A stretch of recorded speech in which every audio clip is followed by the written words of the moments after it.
Hello and welcome back to Read Aloud with Dan.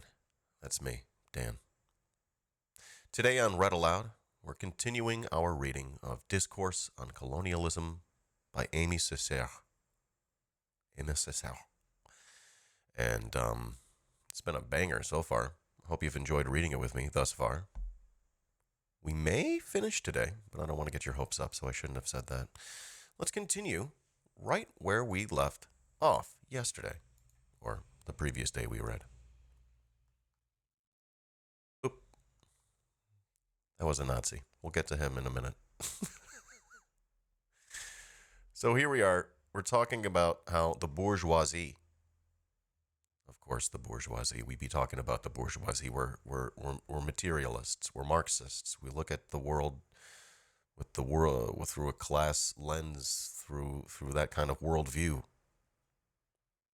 Anyways, he's saying here at the bottom of the page, the bourgeoisie is condemned to become every day more snarling, more openly ferocious, more shameless, more summarily barbarous. And are we indeed seeing that right now? That it is an implacable law that every decadent class finds itself turned into a receptacle into which there flow all the dirty waters of history.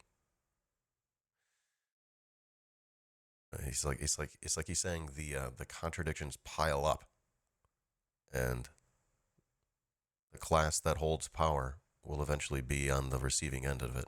He says that it is a universal law that before it disappears, every class must first disgrace itself completely on all fronts, and that it is with their heads buried in the dunghill that dying societies utter their swan songs.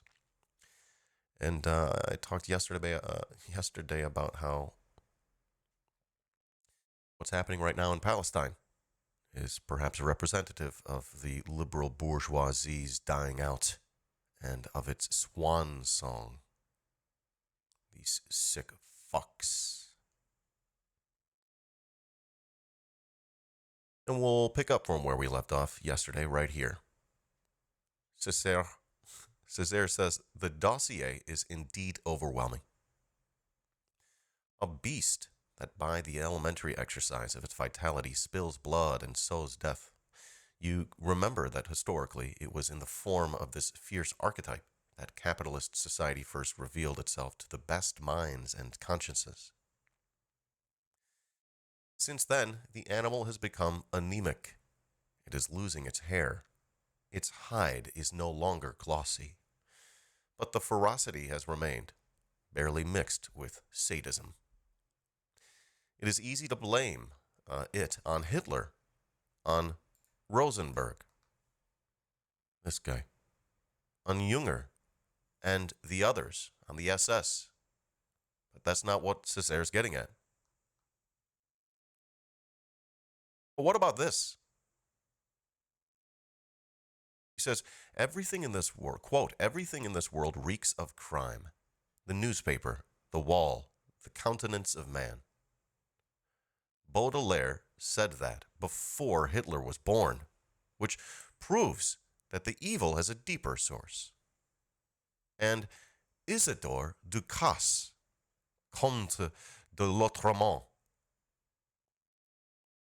and I'm going to go ahead and throw in the annotation given by Césaire, which reads, Isidore Ducasse, the title Comte de l'Autrement was a pen name. He was a precursor of surrealism. He inspired like Dali or other surrealists.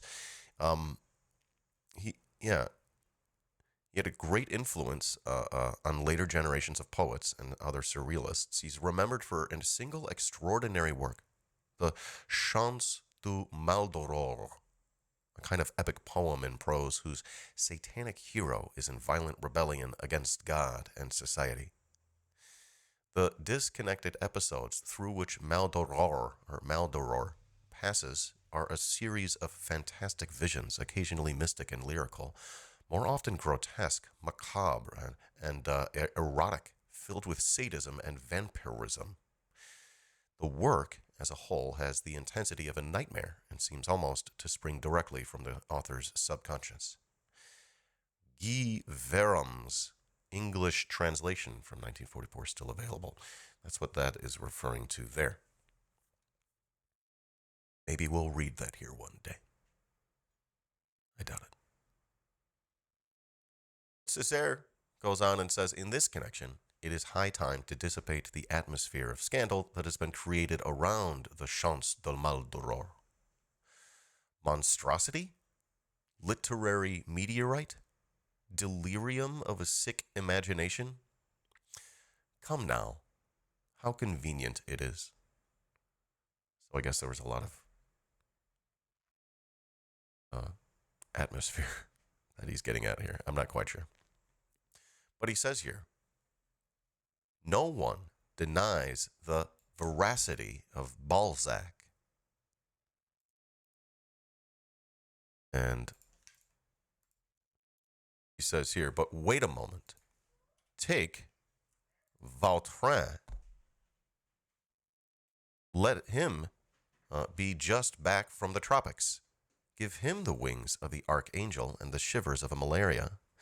Let him be accompanied through the streets of Paris by an escort of Uruguayan vampires and carnivorous ants, and you will have Maldoror.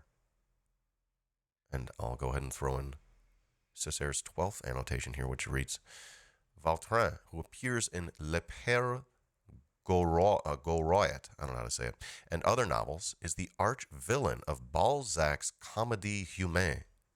A master criminal living under the guise of a former tradesman. He's corrupt, unscrupulous, and single-minded in his pursuit of fortune.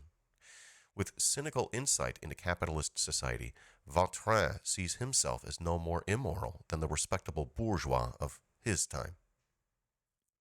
Sort of reminds me a little bit of like Better Call Saul.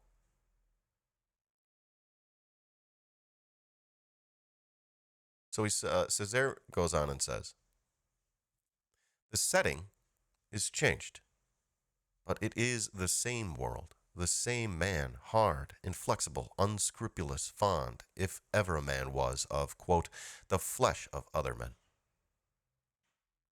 To digress for a moment within my digression, I believe that the day will come when, with all the elements gathered together, all the sources analyzed, all the circumstances of the work elucidated, will it be possible to give the Chance de Maldoror a materialistic and historical interpretation which will bring to light an altogether unrecognized aspect of this frenzied epic, its implacable denunciation of a very particular form of society, as it could not escape the sharpest eyes around the year 1865.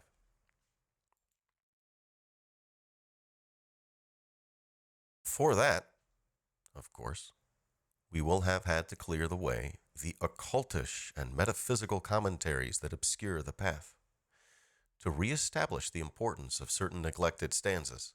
For example, that strangest passage of all, the one concerning the mine of lice, in which we will consent to see nothing more or less than the denunciation of the evil power of gold and the hoarding up of money, to restore to its true place the admirable episode of the omnibus.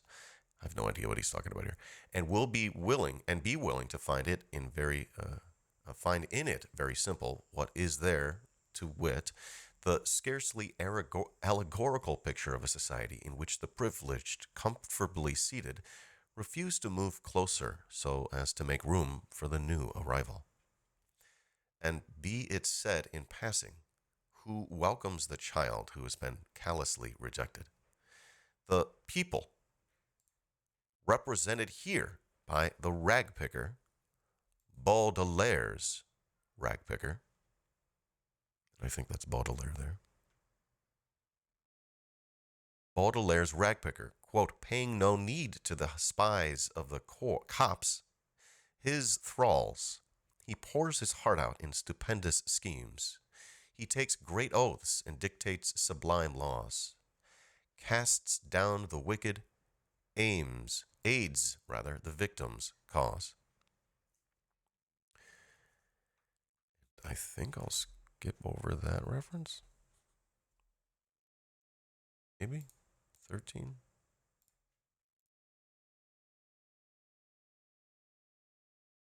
Well, he doesn't really say much about this. So, reading on. Baudelaire's Ragpicker. All right, where was I? All right. Saying here, Césaire goes on. It says, then it will be understood, will it not, that the enemy whom l'autrement has made the enemy, the cannibalistic brain-devouring creator, again, here's l'autrement, the sadist perched on a throne made of human excrement and gold, the hypocrite, the debauchee, the idler who eats the bread of others, and who from time to time is found dead drunk, quote, drunk as a bedbug that has swallowed 3 barrels of blood during the night. It will be understood that it is not beyond the clouds that one must look for that creator, but that we are more likely to find him in Defosse's business directory and on some comfortable executive board. And if you're getting lost, so am I. Just hang on tight. He continues on and he says, but let that be. The moralists can do nothing about it. Whether one likes it or not, the bourgeoisie as a class is condemned to take responsibility for all the barbarism in history. The tortures of the Middle Ages and the Inquisition, warmongering and the appeal to the raison d'etre, racism and slavery. In short, everything against which it protested in unforgettable terms at the time when, as the attacking class, it was the incarnation of human progress. The moralists can do nothing about it.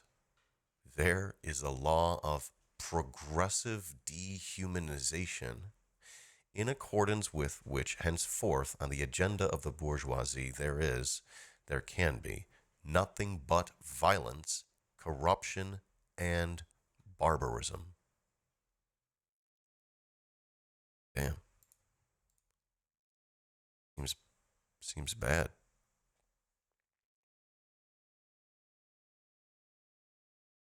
Césaire says, I almost forgot Monsieur Roger Caillois, Roger Caillois.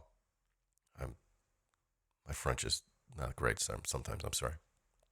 He says, well then, Monsieur Caillois, who from time immemorial has been given the mission to teach a lax and slipshod age rigorous thought and dignified style.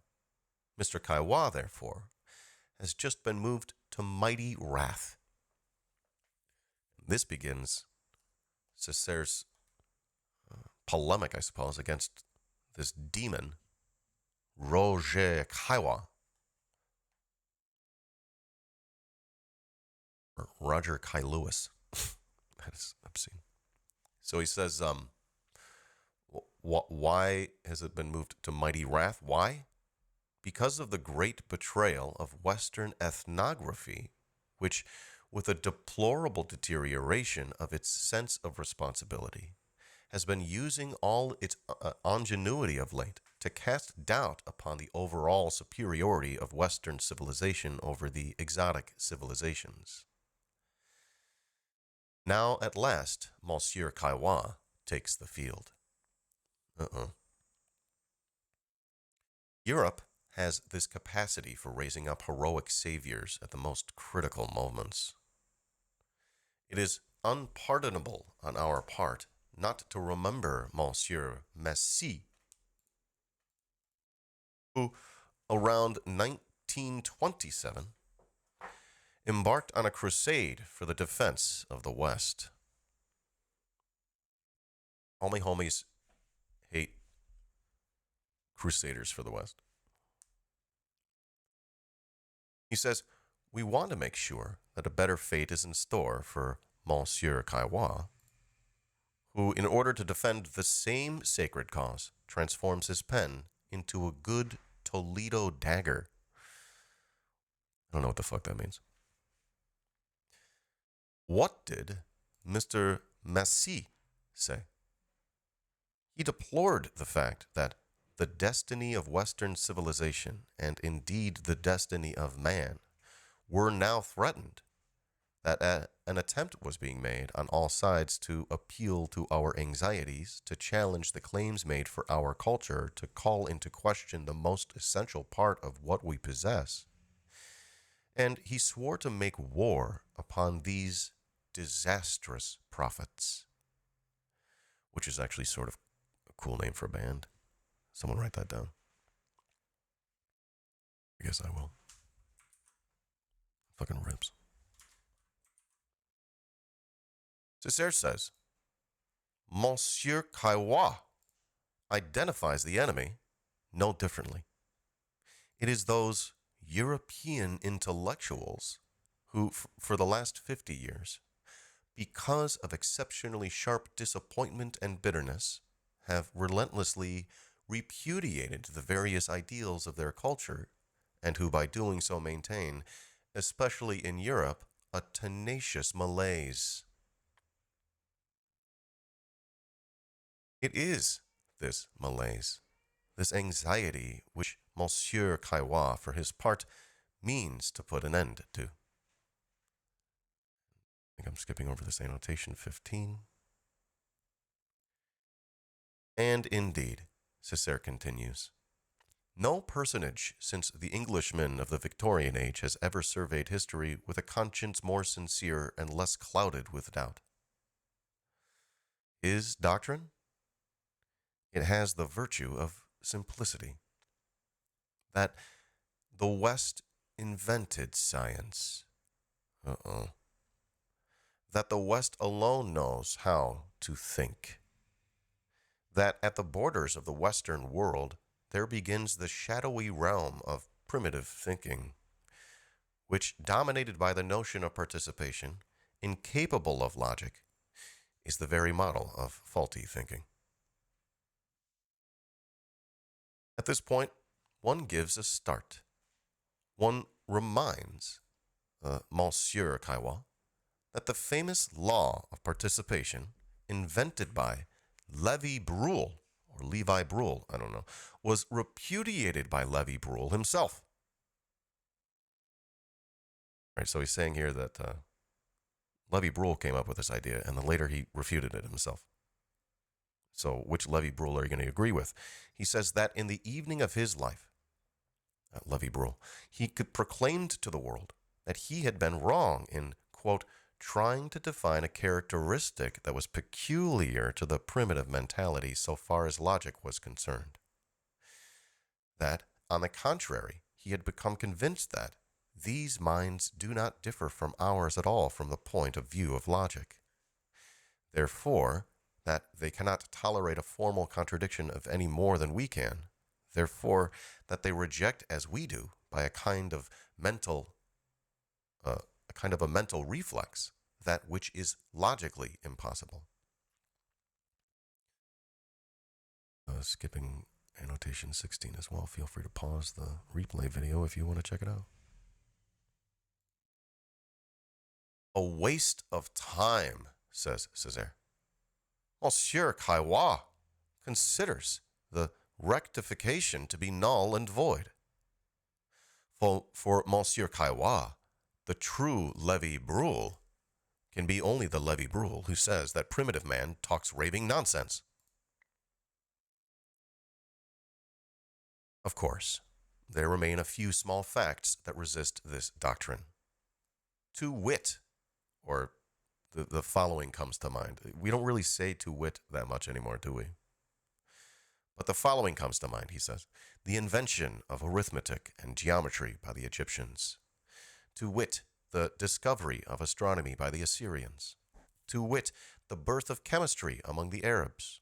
To wit, the appearance of rationalism in Islam at a time when Western thought had a furiously pre-logical cast to it. But Monsieur Caillois soon puts these impertinent details in their place, since it is a strict principle that, quote, a discovery which does not fit into a whole is precisely only a detail, that is to say, a negligible nothing. As you can imagine, once off to such a good start, Monsieur Kaiwa doesn't stop halfway. Having annexed science, he's going to claim ethics too. Just think of it. Monsieur Kaiwa has never eaten anyone. Monsieur Kaiwa has never dreamed of finishing off an invalid. It has never occurred to Monsieur Kaiwa to shorten the days of his aged parents. Well, there you have it. The superiority of the West. Quote, that discipline of life which tries to ensure that the human person is sufficiently respected so that it is not considered normal to eliminate the old and the infirm. The conclusion is inescapable. Compared to the cannibals, the dismemberers, and other lesser breeds, Europe and the West are the incarnation of respect for human dignity.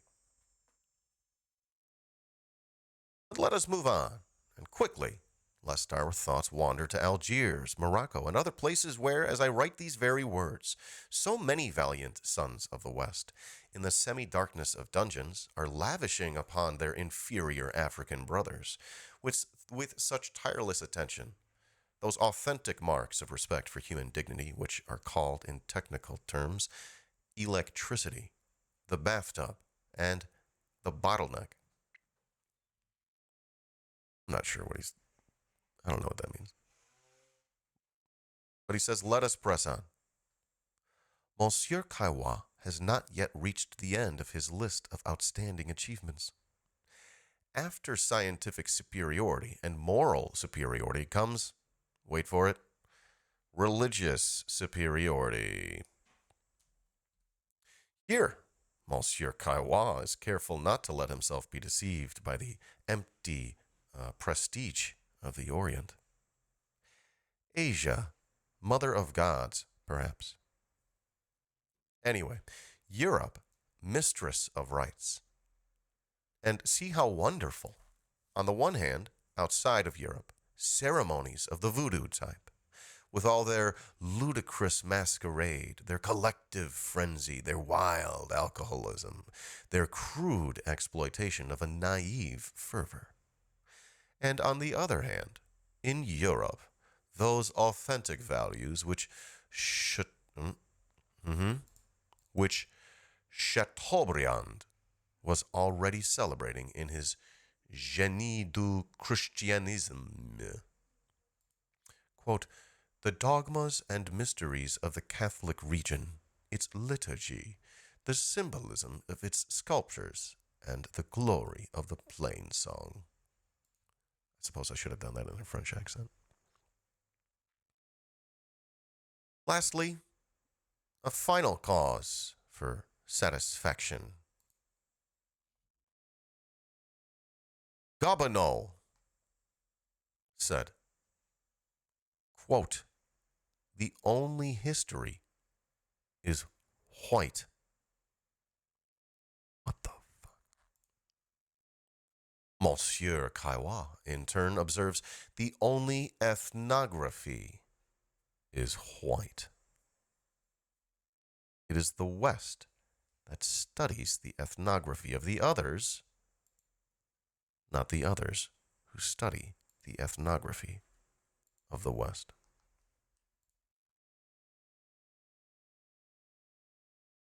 Dan, what's ethnography? Oh, that's a good question. Thank you for asking. It's the scientific description of the customs of individual peoples and cultures.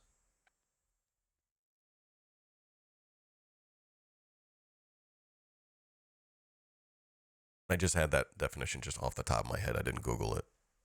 I got this. Césaire says, a cause for the greatest jubilation, is it not?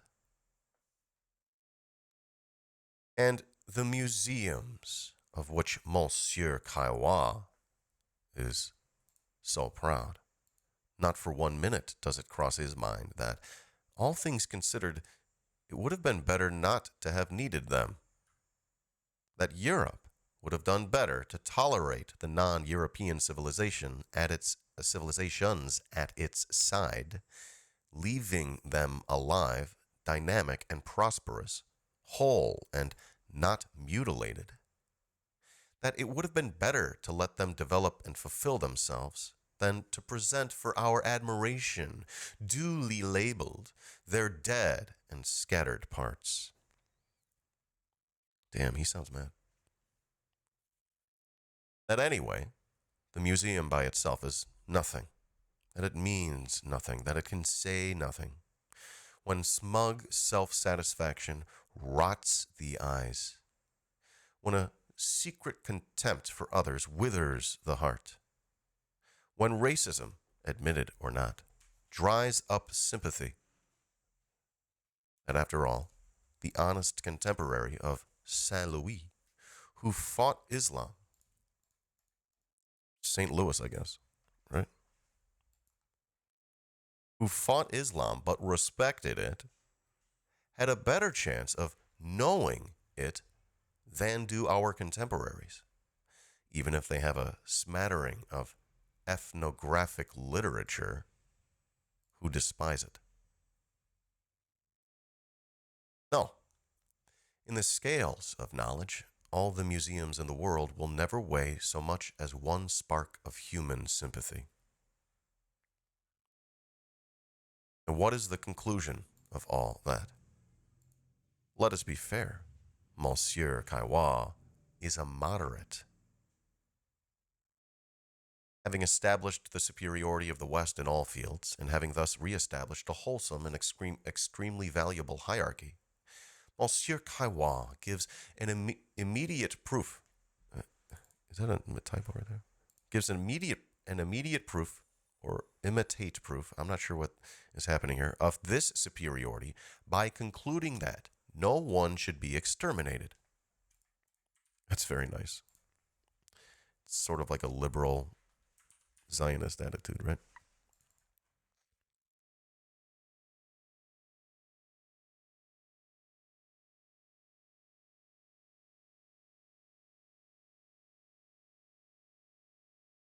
All right, I think it's a real word. Is it imitate? I don't know. I don't think it's a real word. I think it's a typo. Reading on. He says, with him, the Negroes are sure that they will not be lynched. The Jews that they will not feed new bonfires. There's just one thing. It is important for it to be clearly understood that the Negroes, Jews, Australians owe this tolerance not to their respective merits, but to the magnanimity of Monsieur Caillois, not to the dictates of science, which can offer only ephemeral truths, but to a decree of Monsieur Caillois' conscience, which can only be absolute. That this tolerance has no conditions, no guarantees, unless it be Monsieur Caillois' sense of duty to himself. Perhaps science will one day declare that the backward cultures and peoples that constitute so many dead weights and impedimenta on humanity's path must be cleared away. But we are assured that at the critical moment, the conscience of Monsieur Caillois, transformed on the spot from a clear conscience into a noble conscience, will arrest the executioner's arm and pronounce the salvus sis, to which are indebted for the following juicy note. By the way, salvus sis is a Latin phrase translating to may you be well or be well. Again, to which we are indebted for the following juicy note. Quote, for me, the question of the quality of races, peoples, or cultures has meaning only if we are talking about an equality in law, not an equality in fact. In the same way, men who are blind, maimed, sick, feeble-minded, ignorant, or poor, one could hardly be nicer to the non-Occidentals, are not respectively equal, in the material sense of the word, to those who are strong, clear-sighted, whole, healthy, intelligent, cultured, or rich. This motherfucker. The latter have greater capacities, which by the way, do not give them more rights, but only more duties. Similarly, whether for biological or historical reasons, there exist at present differences in level, power, and value among the various cultures. These differences entail an inequality in fact. They in no way justify an inequality of rights in favor of the so-called superior peoples, as racism would have it. Rather, they confer upon them additional tasks and an increased responsibility. Well, then why don't the rich take up that responsibility, huh? Césaire asks, additional tasks? What are they, if not the tasks of ruling the world? Increased responsibility? What is it not if responsibility for the world? And Kaiwa Atlas, which is a dig, charitably plants his feet firmly in the dust and once again raises to his sturdy shoulders the inevitable white man's burden. He calls him Atlas, the Titan in mythology, Greek mythology, god of strength or something. He had to like hold up the heavens forever. It was his punishment for something. I don't know. Who cares? But Césaire uses it as a dig at Kaiwa, holding up the white man's burden. Césaire says, the reader must excuse me for having talked about Monsieur Kaiwa at such length. It is not that I overestimate to any degree whether the intrinsic value of his philosophy. The reader will have to have been able to judge how seriously one should take a thinker who, while claiming to be dedicated to rigorous logic, sacrifices so willingly to prejudice and wallows so voluptuously in cliches. But his views are worth special attention because they are significant. Significant of what? Of the state of mind of thousands upon thousands of Europeans, or, to be precise, of the state of mind of the Western petty bourgeoisie. Significant of what? Of this, that at the very time when it most often mouths the word, the West has never been further from being able to live a true humanism, a humanism made to the measure of the world. One of the values invented by the bourgeoisie in former times and launched throughout the world was man. And we have seen what has become of that.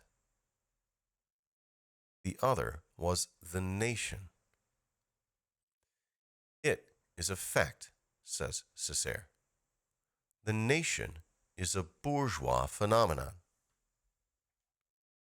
And he echoes Lenin and Stalin's analysis in doing so. And Marx's analysis. Excuse me. He says exactly. But if I turn my attention from man to nations, I note here too there is a great danger. That colonial enterprise is to the modern world what Roman imperialism was to the ancient world.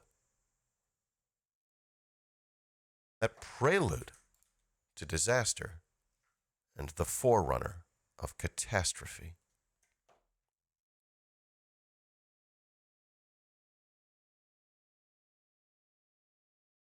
Come now. The Indians massacred, the Muslim world drained of itself, the Chinese world defiled and perverted for a good century. The Negro world disqualified, mighty voices stilled forever, homes scattered to the wind, all this wreckage, all this waste, humanity reduced to a monologue. And you think that all that does not have its price? The truth is that this policy cannot but bring about the ruin of Europe itself. That Europe, if it is not careful, will perish from the world it has created around itself.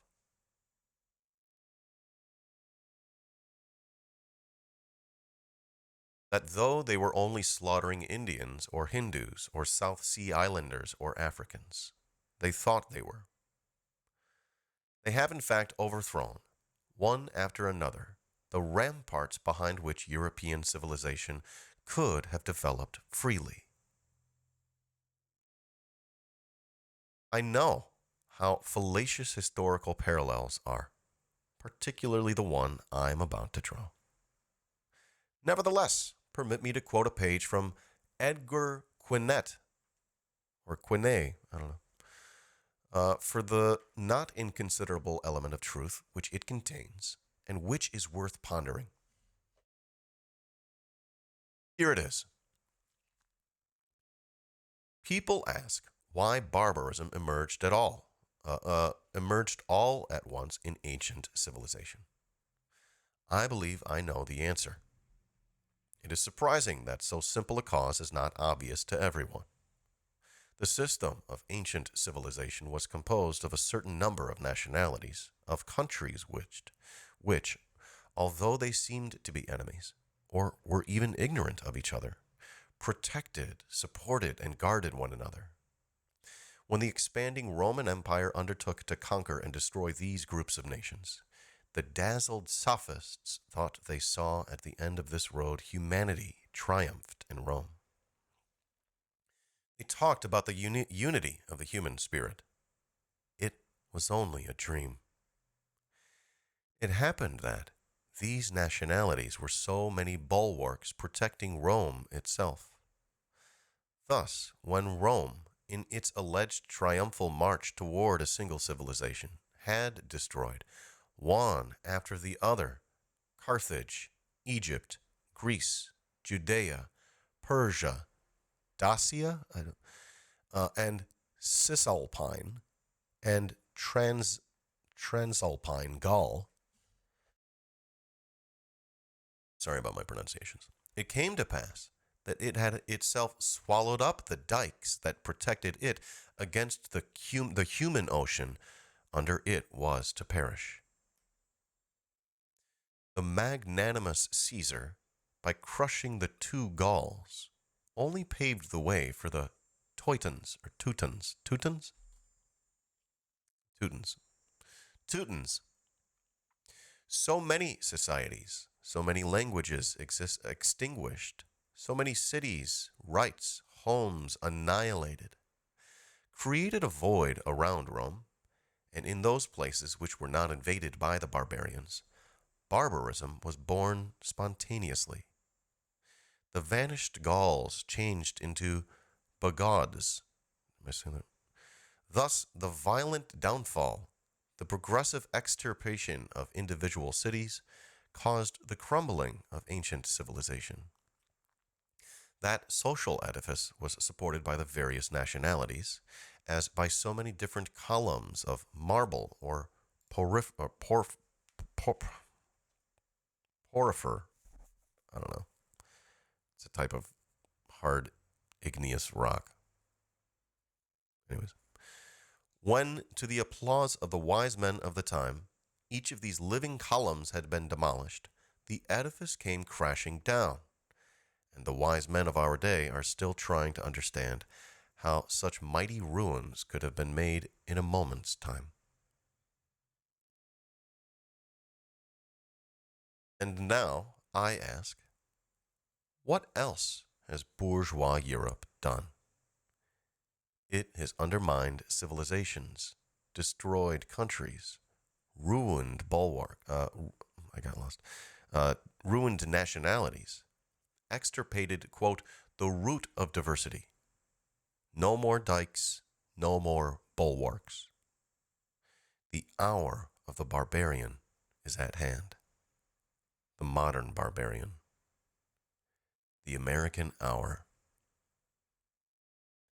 Violence, excess, waste, mercantilism, bluff, gregariousness, stupidity, vulgarity, disorder. The American hour.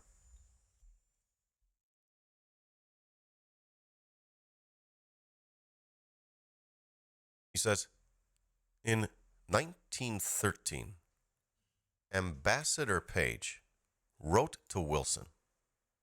Here's Page. The future of the world belongs to us. Now, what are we going to do with the leadership of the world presently when it clearly falls into our hands?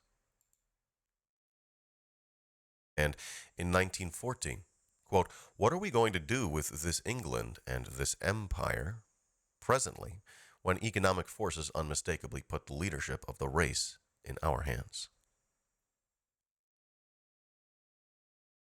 This empire and the others. And indeed, do you see not how ostentatiously these gentlemen have just unfurled the banner of anti-colonialism? Quote, aid to the disinherited countries, says Truman. The time of the old colonialism has passed. That's also Truman. Which means that American high finance considers that the time has come to raid every colony of the world. So, dear friends, here you have to be careful. I know that some of you, disgusted with Europe, with all that hideous mess which you did not witness by choice, are turning, in no great numbers, toward America and getting used to looking upon that country as a possible liberator. What could go wrong? What a godsend, you think. The bulldozers, the massive investments of capital, the roads, the ports. But American racism? So what? European racism in the colonies has inured us to it. Inured us? I don't know. I'm not sure I know that word. I'm not going to look it up right now. But I think you get the gist. And Césaire says, and there we have it.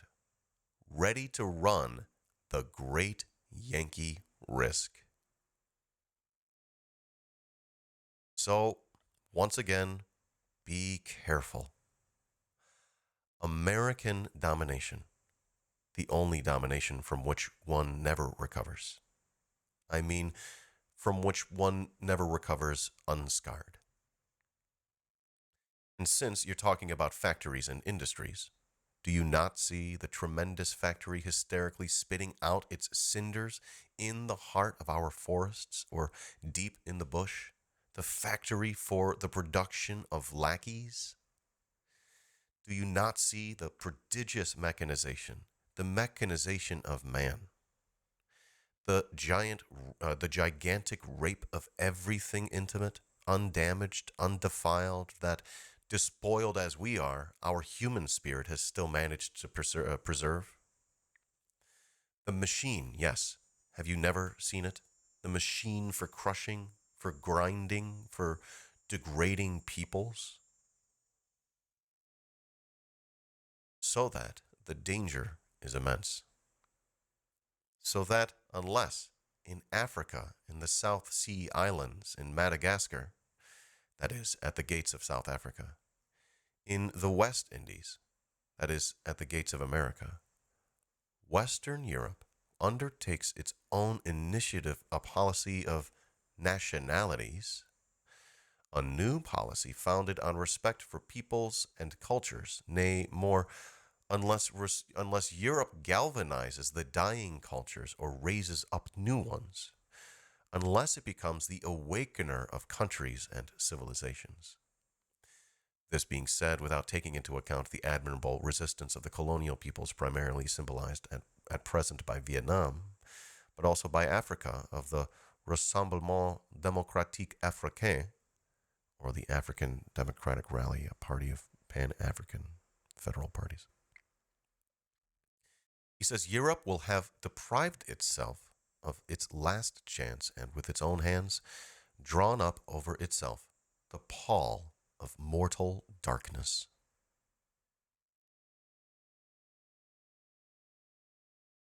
Concluding, Césaire says, which comes down to saying that the salvation of Europe is not a matter of a revolution in methods. It is a matter of the revolution, the one which, until such time as there is a classless society, will substitute for the narrow tyranny of a dehumanized bourgeoisie the preponderance of the only class that still has a universal mission. Because it suffers in its flesh from all the wrongs of history, from all the universal wrongs, the proletariat. Fin.